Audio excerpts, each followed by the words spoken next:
In the winter of 1883, as a blizzard raged across the Carpathian Mountains, 3 monks toiled in silence within the crumbling confines of a forgotten Eastern Orthodox monastery.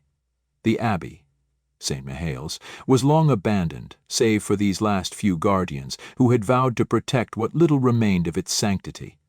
The stone walls wept with cold moisture, and the wind screamed through broken stained-glass windows like the cry of lost souls. But that night, something ancient stirred behind the walls. Brother Andre, a former historian turned monk, was repairing a dilapidated chamber near the monastery's crypt when he noticed something unusual, an unnatural, hollow sound behind a section of the stonework. His breath fogged in the icy air as he pressed his ear to the wall. A faint echo, a cavity.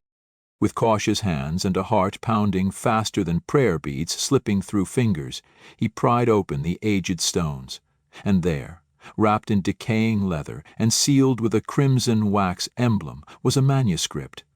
Blackened at the edges, the ink faded, the parchment brittle with time. There was no title, no author, only a symbol etched into the first page, a serpent devouring its own tail, the ancient Ouroboros. Over the following days, Andre secluded himself in the scriptorium. He barely ate, rarely slept, and muttered constantly in a tongue that none of the other monks recognized. The manuscript, it seemed, was written in a strange amalgamation of archaic Latin, Phoenician glyphs, and something else entirely, something pre-human. The text spoke of the Liber Tenebris, the Book of Shadows, said to be penned by a nameless scholar, condemned by both the Church and the earliest occult orders. This scholar claimed to have uncovered a system of knowledge that predated all civilization, a system whispered into the minds of men by entities older than the stars. What Brother Andre uncovered was not merely heretical. It was madness, methodically inked into flesh like parchment.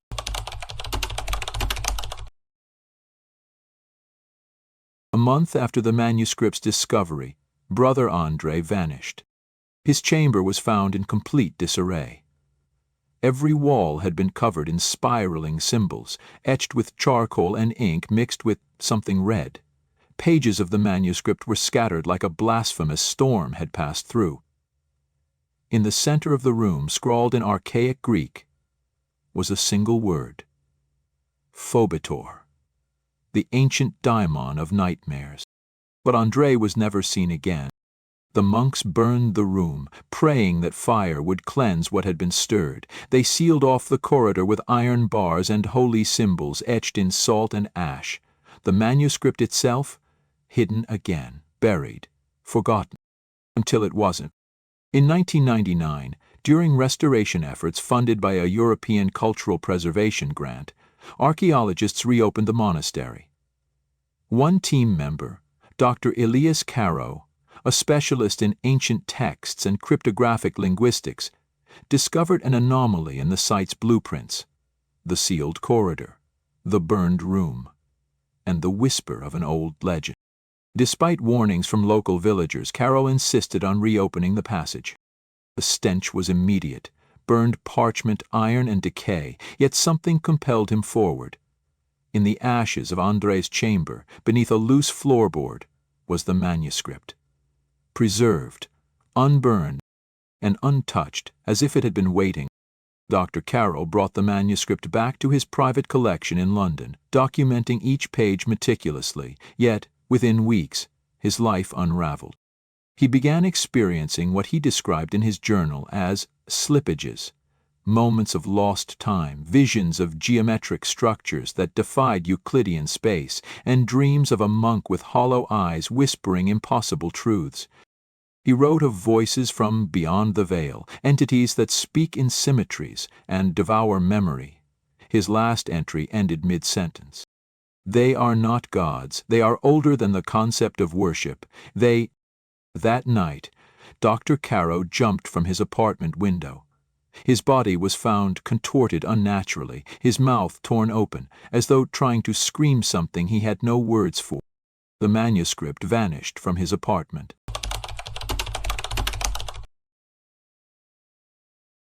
The tale should have ended there, but it didn't.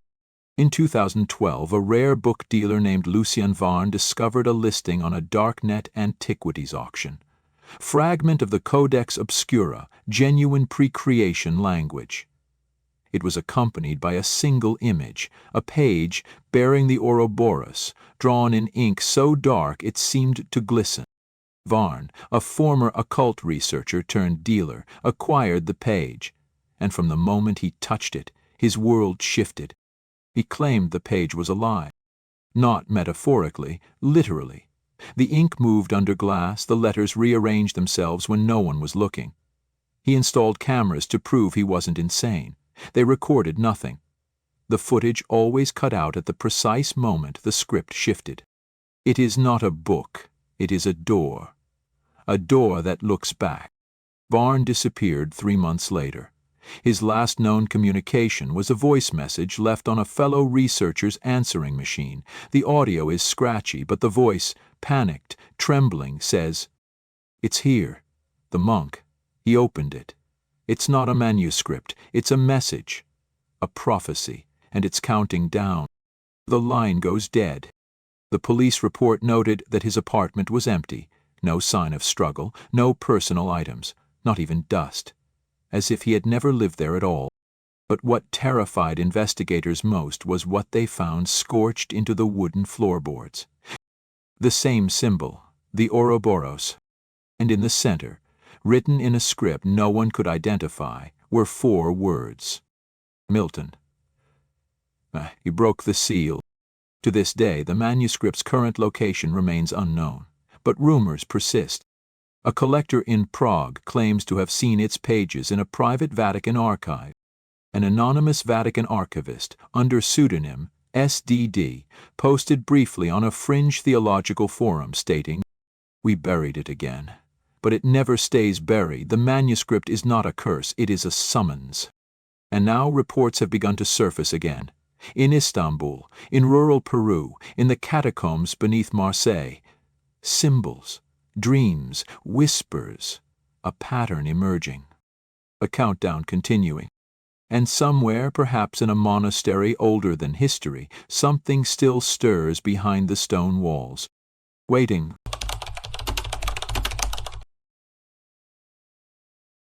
The trail had gone cold for nearly a decade. After Lucien Varn vanished and the last known fragment of the manuscript disappeared, the academic world dismissed the Liber Tenebris as an elaborate hoax, an esoteric forgery lost in the margins of fringe occultism. But not everyone let it go. Among them was Professor Marek Volkov, a Russian symbologist teaching at a minor university near Novosibirsk. Once a rising star in cryptographic theology, Marek's obsession with forbidden texts had made him an academic pariah. He had collected every known reference to the cursed manuscript, from Andrei's obscure monastic notes to Caro's spiraling descent into madness. But it wasn't until 2019, during a field study in the Moldavian ruins near the original St. Mihail Monastery, that Volkov made contact with the impossible. His team uncovered a buried reliquary beneath the crypt, untouched, sealed with a lead sigil marked not with a cross, but with 3 concentric circles and a serpent biting its own tail. Inside was a scroll, not parchment but tanned skin, impossibly preserved. It was written in what Volkov later identified as Proto-Enochian, a language supposedly revealed to man by angels. Yet this variant had glyphs no one had ever seen before. And then came the hallucinations. Volkov began to change. His colleagues noticed he spoke more softly but with a strange echo in his voice. He claimed the scroll contained more than words, that it was a harmonic structure, a frequency inscribed through ink and intention, something to be activated. He called it the resonant codex.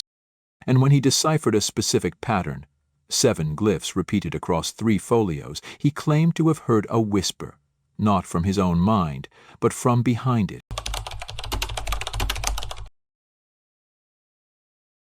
In late 2020, Professor Volkov disappeared from his apartment. All that remained was a half-burned page of the scroll, stuck to the wall with a nail made of bone. Investigators noted the same phenomenon described in previous cases. His home was unnaturally clean, no fingerprints, no dust, and on his kitchen table, a stack of black candles, each one melted upward against gravity. That same week, across the ocean in Massachusetts, a graduate student named Daniel Mercer reported a series of dreams tied to the manuscript.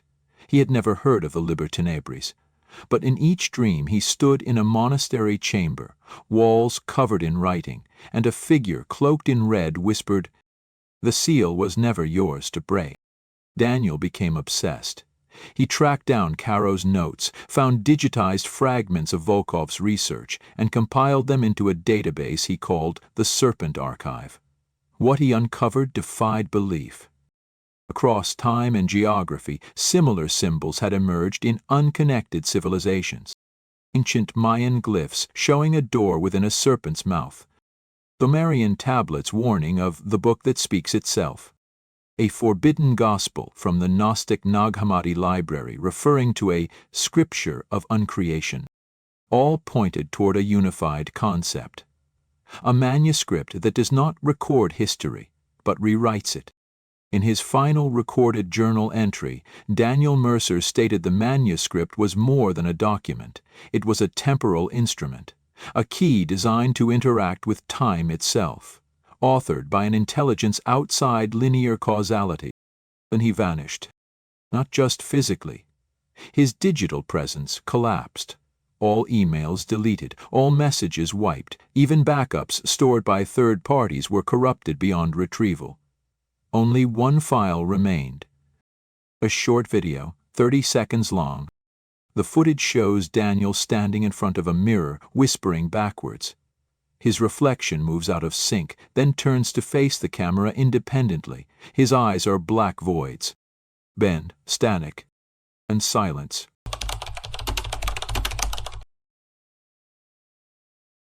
Rumors began to spread in online occult circles of a private library beneath the Vatopede Monastery on Mount Athos, a chamber known only to the abbots.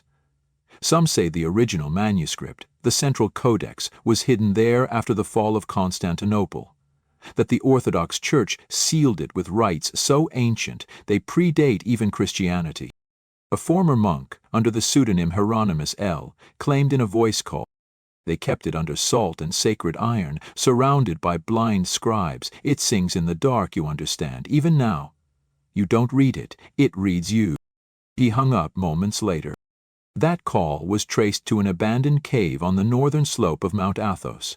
Inside were 3 items: a burned robe, a bowl of dried black roses, and a single line scratched into the stone wall. 7 seals, 1 remains. As these accounts piled up, a disturbing theory emerged. The Liber Tenebris is not just a book scattered in pieces. It is a networked consciousness, a mimetic virus encoded in language that uses the human mind as its host. Each time someone reads a portion, the manuscript doesn't just impart knowledge, it expands itself. It evolves. It's waking up. In 2023, the Vatican quietly contacted an independent cryptographer, Dr. Juliette Desrosiers, to analyze a page reportedly acquired through unauthorized channels. Though sworn to secrecy, her assistant leaked portions of her research to the underground journal Nox Mundi. In her notes, Dr. Desrosiers referred to the page as an adaptive text embedded with non-human logic. Her preliminary conclusion?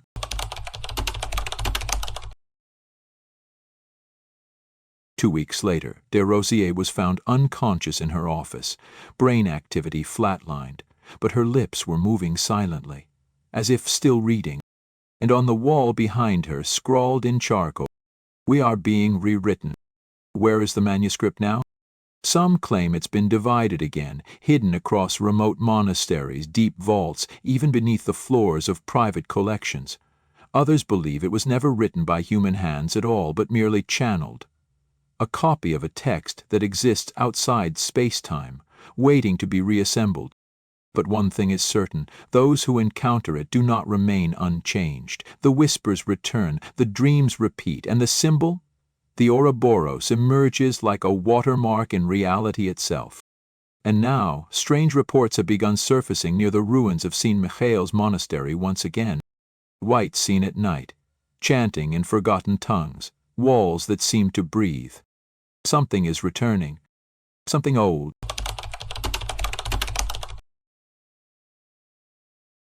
Darkness does not descend. It seeps, quietly, patiently.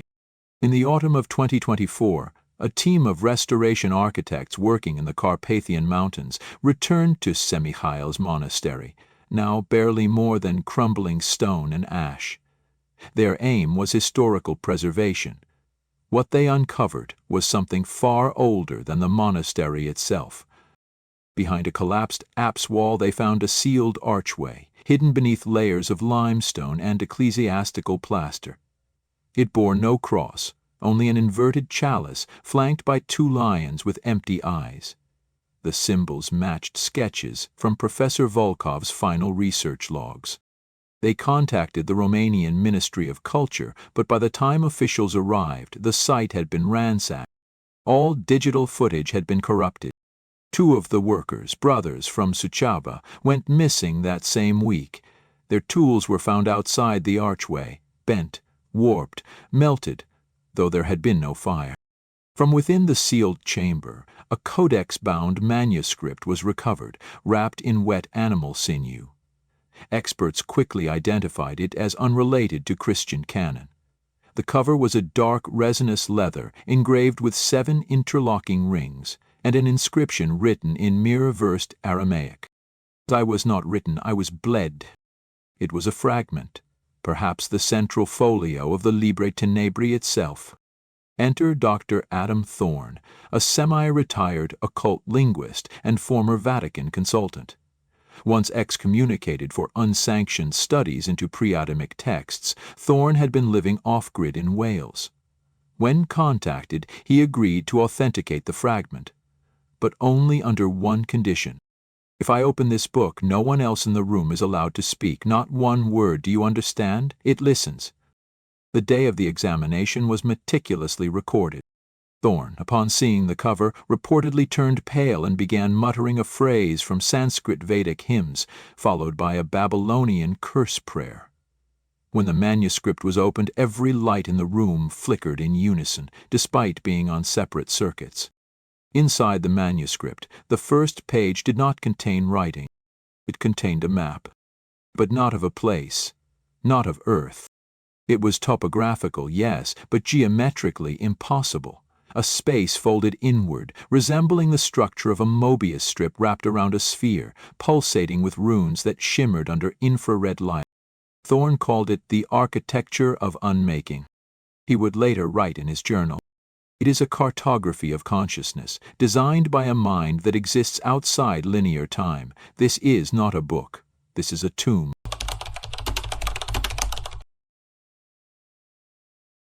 That night, Thorne vanished.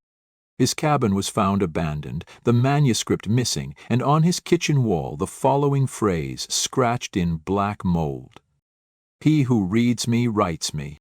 The mystery deepened with the emergence of a second map, discovered thousands of miles away in Ethiopia, inside a hidden chamber beneath the monastery of Debre Damo.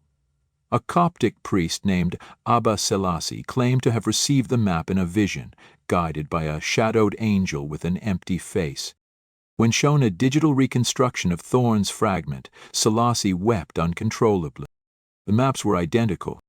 As whispers of these events echoed through the dark corners of the internet, occult scholars began connecting the 7 rings on the manuscript's cover to the ancient Kabbalistic concept of the Qlīphut, the dark inverse of the Tree of Life, a structure of broken vessels representing forbidden knowledge too volatile for creation.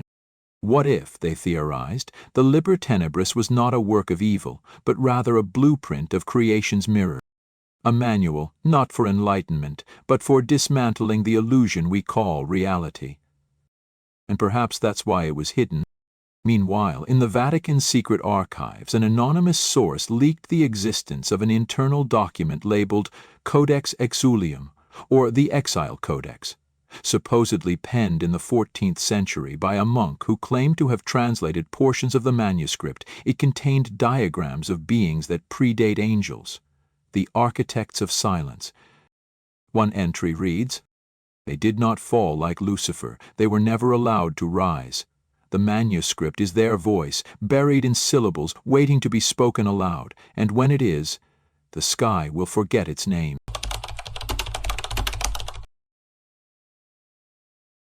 And then came the incident in Argentina.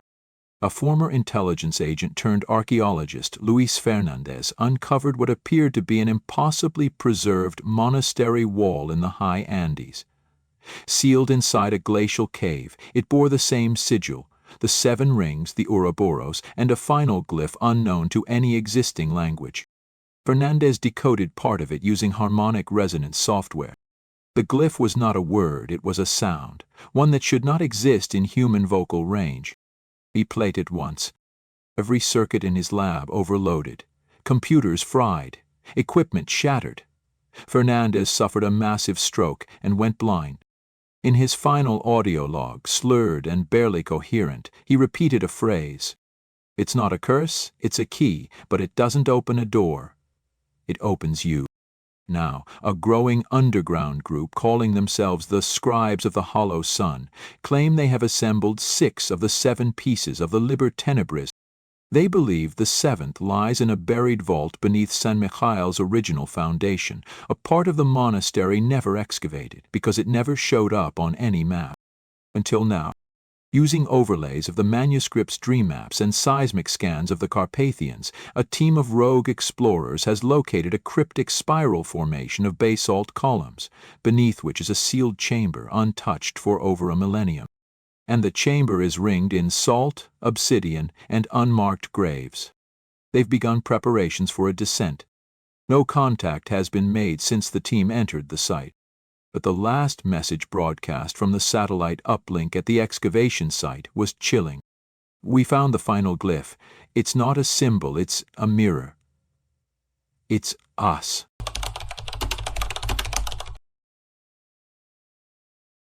The cold air in the subterranean chamber was heavy with the scent of salt and ancient stone. 7 basalt pillars spiraled inward like the coils of a sleeping serpent, enclosing a yawning abyss that seemed to breathe in darkness. The team had come prepared, geologists, linguists, and occultists led by the Scribes of the Hollow Sun. Months of preparation, clandestine mapping, and forbidden research had culminated in this moment, beneath the ruins of St. Michael's Monastery, the final vault. Every step downward echoed with the weight of history and something else, something alive. As the explorers descended into the crypt, their flashlights illuminated walls covered in inscriptions, interlocking rings, Ouroboros devouring itself, and glyphs that twisted in impossible geometry. The chamber was not merely a room, it was a cipher, a living enigma encoded in stone and shadow. At the center lay a sarcophagus of black obsidian, carved with a mirror-like sheen. Its lid bore no inscription, only a single symbol, the 7th glyph, the one no one had deciphered until now. When the team's lead cryptographer, Dr. Elena Markov, finally traced the glyph's outline, the room trembled. Her voice cracked as she activated the resonance device, emitting a low hum that matched the glyph's vibrations. The obsidian lid began to shimmer and dissolve, as if reality itself were unraveling at the edges. Within the sarcophagus was not a body, but a manuscript bound in shadows. Pages of liquid darkness that absorbed the light, written in ink that seemed to pulse with a heartbeat. The manuscript hummed with a sound just beneath perception, something ancient and sentient. When Elena touched it, the chamber exploded in whispers. Voices. Not in any known language, but a chorus of thoughts that flooded her mind. I am the Libera Tenebris, the Book of Shadows, the script of the void. I do not exist to be read. I exist to exist. She staggered back, breathless, her eyes glazed.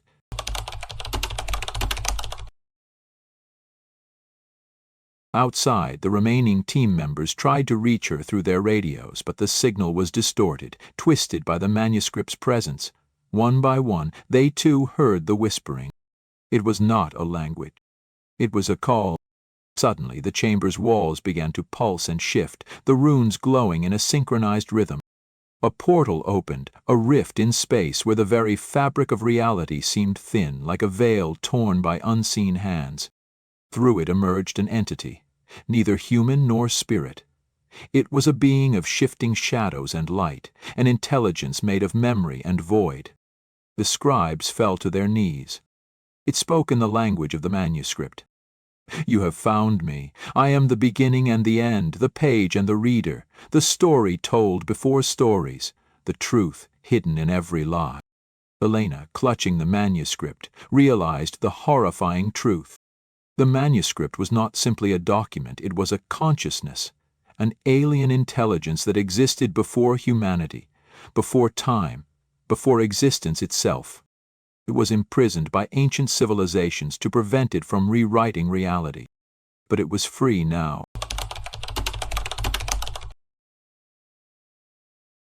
The entity revealed fragments of history, civilizations destroyed by the manuscript's influence, prophets driven mad by glimpses of its true form, entire epochs rewritten by the subtle power of its text. Every legend about forbidden knowledge, every myth of a cursed book was a shadow cast by this presence. The team felt reality bending, time folded back upon itself, their memories splintered. Elena saw visions. The original authors, ancient beings called the architects of silence, who wrote the manuscript as both a prison and a seed. The manuscript's purpose, to preserve and to destroy, to rewrite creation itself. A warning. Once the final glyph was read aloud, the veil between dimensions would dissolve, and the manuscript would no longer be confined to ink and paper, it would become the world. The entity extended a shadowed limb towards Elena. "Speak the last glyph. Join me in the infinite story. Or leave and forget, your mind erased to protect the fragile illusion." The chamber trembled violently as the choice became clear. Suddenly a voice rang out through the darkness. Steady, resolute. It was Daniel Mercer. Not alive, yet not gone. His consciousness, preserved through the manuscript's mimetic link, emerged as a flickering light in the abyss.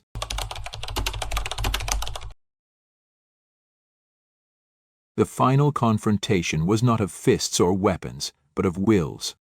Elena and Daniel, joined by the surviving scribes, chanted in ancient tongues, countering the manuscript's song with one of their own, a hymn of creation and resistance. The chamber's glow intensified, the entity recoiling as the voices grew stronger. In a blinding burst, the manuscript folded back into itself, pages collapsing into shadows. The entity screamed, a sound beyond sound, a cry that echoed through dimensions, and vanished. The chamber sealed itself once again. The scribes emerged, shaken but alive. The manuscript had not been destroyed. It had only retreated. Elena, now the manuscript's reluctant guardian, spoke at last. "The Liber Tenebris is not a curse. It is a test, a reminder that knowledge has power beyond understanding, and some truths demand sacrifice." The story did not end there, because the manuscript waits. For those who seek to read the shadows, beware. Some pages are meant to remain blank.